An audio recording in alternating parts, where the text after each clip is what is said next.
Yo, once again, it's on. Back at you one more again. Real Kens TV and the House Like Kitchen Sinks. Hopefully you like the video. Feel free to comment. Definitely share. Subscribe to the channel if you're not already subscribed. And be sure to hit that post notification. So anytime I bring you this action and this heat, guess what? You're amongst the first to receive. With no further ado, let's get into this afternoon's video, if you will. It's about 4:30 afternoon, Saturday. It's an extremely nice day, so you got to excuse the angle, the view, if you will. But the sun is shining so bright that I couldn't get, this is the only angle to where the sun is not, you know what I mean, interfering with the actual footage. But with that being said, there is a message. No Real Kens is going to bring you a message.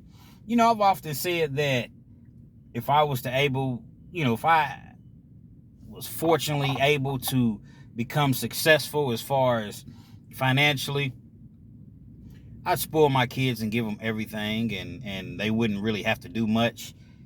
And I've kind of backed away from that over the last few months because I'm seeing that more rich kids are just becoming very, very entitled. You know, they feel as though because their parents are rich, that they're rich. And I used to hear parents say that all the time, like, no, I'm rich. You're not rich.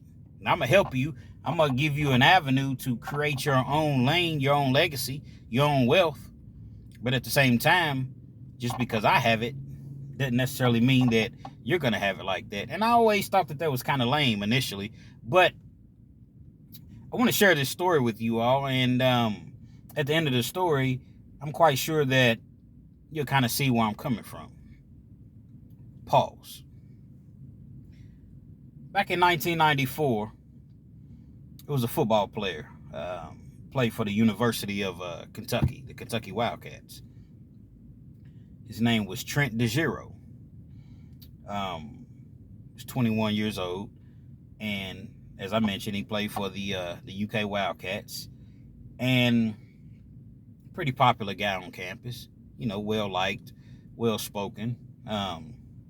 He was in a fraternity. Well, there was an individual that was pledging to the same fraternity, and his name was Shane Ragland. He didn't play on the football team or anything, but you know, he very badly wanted to become a member of this fraternity. Shane Ragland comes from money. Parents is rich, filthy rich. I mean, you know, not just like worth $1 million or $2 million, like millions. And again, this was in 1994. So Shane Ragland, you know, he's pledging. Trent is already a member of the fraternity. Now, I never pledged, you know, when I went to college. It just wasn't really my thing, you know, fraternities or whatever. But you see people that really, really, you know, they take those fraternities very, very serious. And as I mentioned, you know, Shane Ragland, he really wanted to get into this fraternity. Well, it so happens to where some things had gone down in which allegedly Shane Ragland had slept with someone in the fraternity. He slept with their girl and was kind of going around bragging about it or what have you. And once they got back to the powers to be in the fraternity, Shane Ragland wasn't accepted into this particular fraternity, which, you know, he was disappointed. He was angry. He was upset. Because as I mentioned, he really wanted to be into the, you know, a member of that fraternity. Well, it came to, Shane actually thought that it was another individual that let the cat out of the bag as far as, you know, what he had been doing with this person's girl. Come to find out, it was Trent DeGiro. Trent came forward and said, no, it was me. I did it. I said it. And we don't want, this is a brotherhood. And if you're going to be going behind one of the brothers' backs, it needs to be brought, you know, to the forefront. It needs to be brought to everybody's attention. And we don't want these type of people as a member of our fraternity, our organization. That made Shane even more furious. It was Trent's 21st birthday. He was having a party at his house. You know, college kids, you know, they rent out houses, and, you know, it's just a fun time being in college. Had a bunch of his friends over there, you know, having a party for his 21st birthday. And towards the end of the night, I guess the party was concluding, he was sitting on the porch, and his friends were around him. There was a lot of people there, and all of a sudden it was just a loud noise, like boom. No one knew exactly where the noise came from, so everybody's looking around, and some people take off running, and some people are just not really paying it any attention, because, you know, people are drinking, and so you got all type of different reactions, if you will. They look up, they see Trent DeGiro. He's kind of slumped over. They don't know what happened. They look up. He had been shot in his head. Actually, I believe like in his ear. So they see the blood, and everybody starts running and panicking, and they call 911, and 911 comes, and, you know, they, once they get there, you know, he was pronounced, you know, deceased. It's a mystery to everybody because no one's seen anything. The detectives, they're interviewing everybody. They're asking, you know, all type of questions. But people's like, man, we didn't see anything. Nobody, we don't know. So, you know, they did their due diligence as far as testing everybody for gunpowder and, you know, detective things that they do. Everybody came up clean. For years, they had no clue who could have possibly committed this heinous act. It was one individual that they kind of suspected, because this individual, he was really into the case. He was calling the police, asking did they have leads, and he was just showing a lot of interest in the case. So he was somewhat of a suspect, but as time went on, you know, he had an alibi, and they were able to actually rule this individual out as a suspect. Right around the year, actually, let me take that back. Let me rewind it. So Shane Ragland, you know, he's dating a young lady, you know, a couple years later, what have you. And one night, I don't know if it was the guilt, I don't know if it was the alcohol, I don't know exactly what it was. He confesses to this lady, this young lady that he's dating, that he was the one that committed the murder of Trent DeGiro. He tells her that, you know, he got a shotgun, and he jumped on his bike, and he rode to I want to say he was about 300 feet away from where Trent was having his party at. Now, Shane lived close by as well. And he had a high-powered rifle. He had a high-powered rifle, actually, you know, with the scope on it and everything. And he spotted Shane on the porch, and bow! Shoots him, puts his gun back in the bag, jumps on his bike, cuts through backyards, because he knows all the little the shortcuts or what have you. Gets back to his house. No one ever sees him. No one ever suspects him. They didn't have a clue. So he tells his girl this. They continue to date for a little while. At some point, they break up.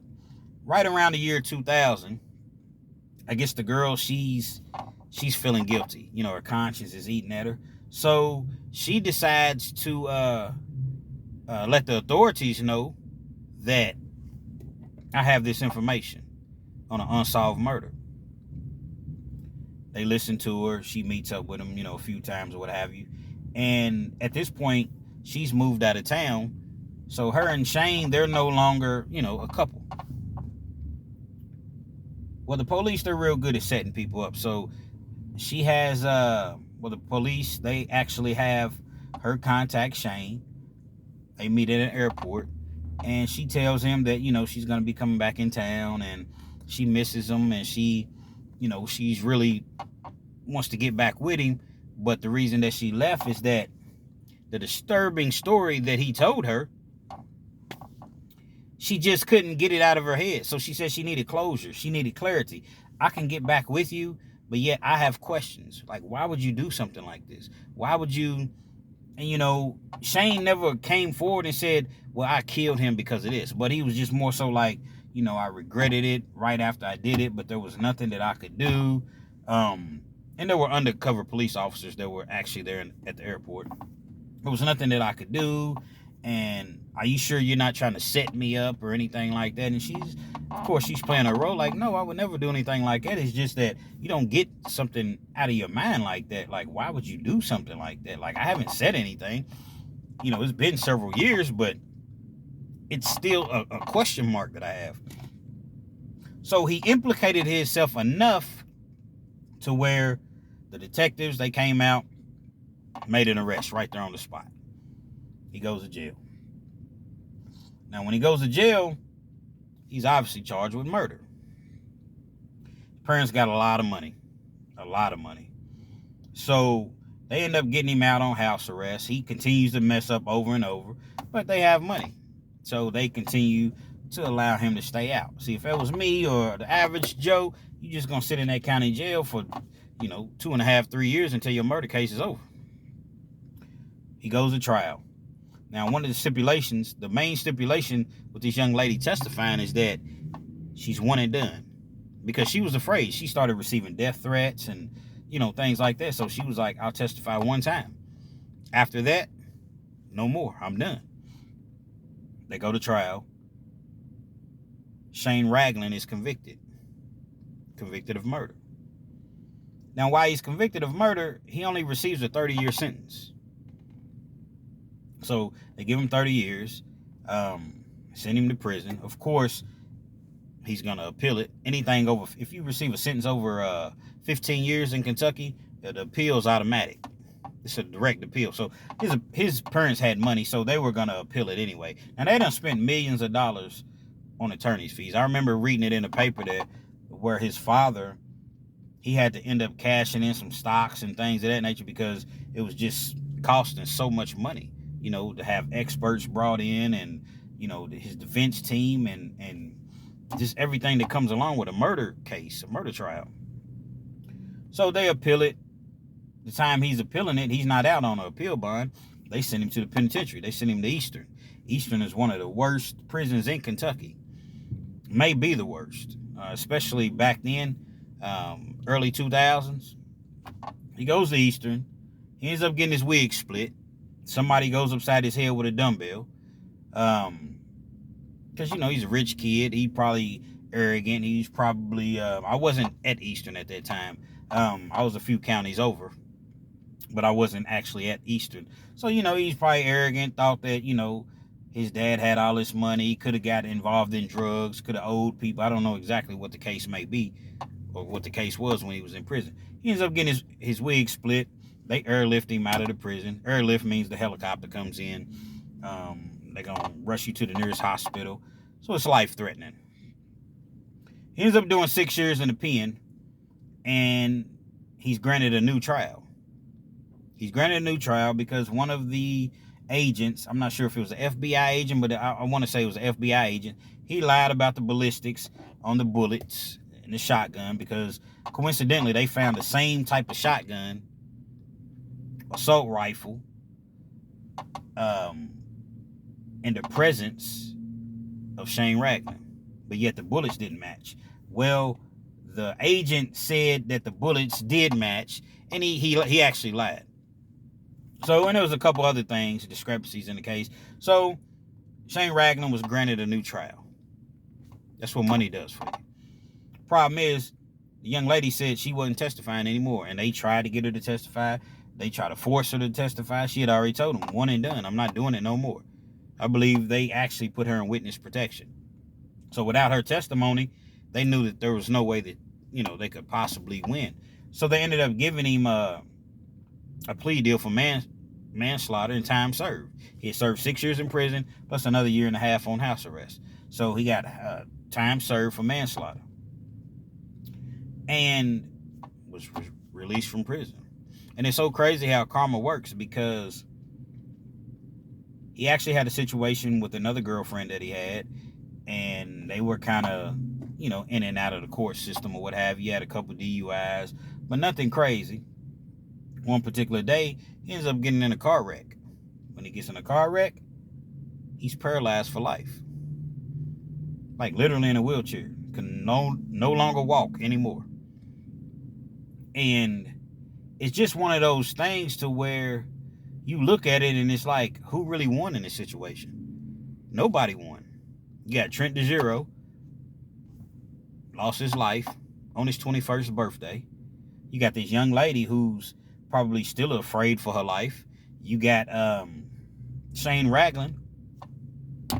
He's paralyzed.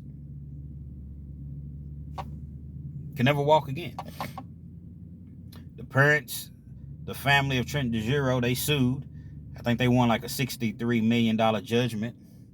But hey, they've never received a dime. I'm broke. I don't got no money. My parents got money. That's not my money. That's their money. Everybody loses in the situation. So there's so many different key elements, so many key points that you can take from this story. He trusted a young lady and told her something, and it came back to bite him. First of all, he shouldn't have done it. You kill somebody over a fraternity spot. I understand that, you really wanted to be into the fraternity, accepted into the fraternity, but you didn't kill somebody over that? I mean, that's ridiculous. You trusted a young lady, as I mentioned. She wasn't to be trusted. When you give your deep and dark secrets to people, people will always remember that. It could be something totally, a person gets in trouble and they don't want to go to jail. It might be something minor, a DUI, something like that. But they can't afford to get arrested. They may lose their job, or, hey, I got some information. I know something about a murder. And that's typically how it happens. So it might be 5, 6 years later, 10 years later. No statute of limitation on murder, and then boom, this individual that knows your secrets, they come forward. Next thing you know, you locked up, penitentiary. Very, very sad situation, man. And I often wonder, whatever happened to Shane Ragland? I know that he doesn't live in Kentucky anymore. He's probably tucked away somewhere and just, trying to live his life the best way that he could possibly live his life. But you all can Google that. Shane Ragland. Full story. Sad. Very, very sad situation. Best thing is, man, when things don't go your way, just let it go. It's hurtful, as hard as it may be, it's never worth hurting anybody. Certainly killing somebody. It's just simply not worth it. Look at everything, all the hardship, all the heartache that he caused his parents. The embarrassment. All the business opportunities, all the business dealings that his parents probably lost out on because of this knucklehead, spoiled, entitled son. See, when I got him out on bond, as I mentioned, he kept on violating the stipulations of his bond because he knew mommy and daddy's money was going to get him out. Probably what got his wig split when he was in prison. I'm quite sure they were sending him, however much that he wanted while he was in prison. $1,000 a month, $1,500 a month. Because you indulge. You get your commissary, but then, you want to get high, and that stuff costs in prison. See, mommy and daddy's money always got him out of situations. And this was a situation that he ultimately got out of, but did he really? Did he really? Like, he was hurt bad in prison. Those dumbbells, he got split with a dumbbell. Damn near died. Nearly died. And now, even though he was able to, he didn't beat the case. He beat the murder case. But here it is, you can't walk. If he had stayed in prison, or if he had lost his appeal in prison, he'd be out by now. He had a 30-year sentence. In Kentucky, he probably would have done, 22, 23 years on that sentence. If that, because I'm not even sure if he was convicted under the 85% rule, which is violent, which means if you get convicted under 85% truthful sentence, you got to do 85% of your time. However, whichever comes first, either 85% or 20 years straight before you're eligible for parole. So he definitely will be out right now. He would still have his legs. He wouldn't be paralyzed. But having that money, look what it ultimately cost him. So now I look at it and I'm like, wow. I look at things in a total different light. Sure, I'll help my kids. Sure, I'll, be there for them. But don't make me your first option. Make me your last option. I'm going to help you, but you got to be willing to help yourself. And I can't always be there for you to bail you out when you've done knucklehead things. Because that's